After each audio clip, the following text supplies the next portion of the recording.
Приветствую вас на канале Кривой Рог день за днем. Находимся мы в районе Горняцкого.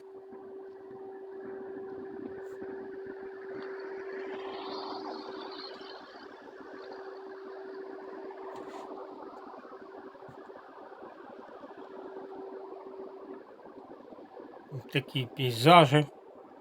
Теплеет уже в Кривом Роге, доходит до 18 градусов.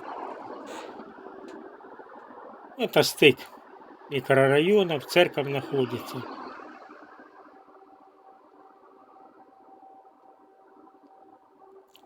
Микрорайон Горняцкий и Солнечный. Между ними церковь.